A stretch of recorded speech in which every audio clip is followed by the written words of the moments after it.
Pas dire qu'il n'y a pas eu de moyens de mis, il y a eu des moyens de mis. Si vous regardez ce quartier, c'est un petit peu plus de 150 millions d'euros qui ont été injectés depuis 2014.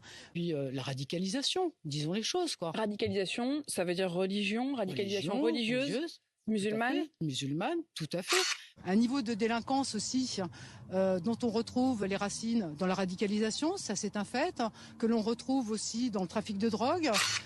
Qui sont issus de parents qui étaient déjà délinquants.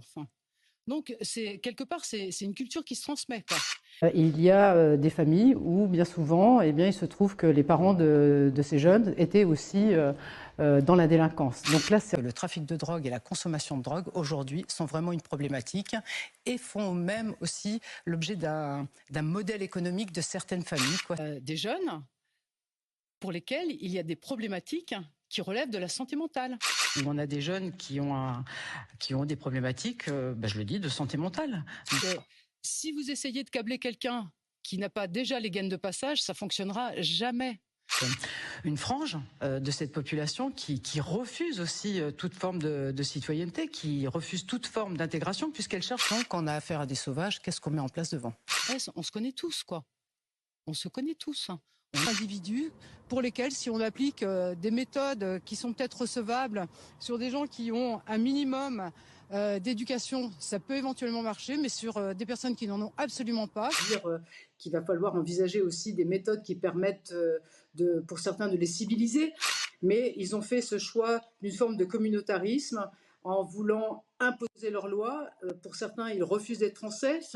Je pense que de ne pas avoir communiqué sur les prénoms plus tôt, c'était indécent.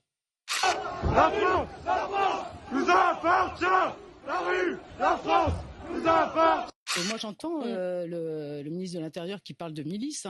Moi, j'ai vu sa fermeté ce matin. J'aurais aimé qu'il ait la même lorsque nous avons eu les émeutes, nous, dans nos villes moyennes, parce que les moyens, comme j'ai eu ce week-end, j'en ai jamais eu autant sur mon territoire.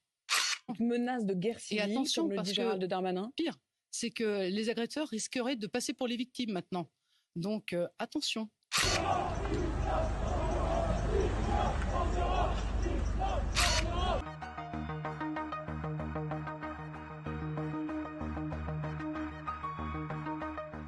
Je n'ai pas ça ne vous intéresse pas. Je n'ai pas à commenter des faits que je ne connais pas, dont la justice est saisie. On verra bien.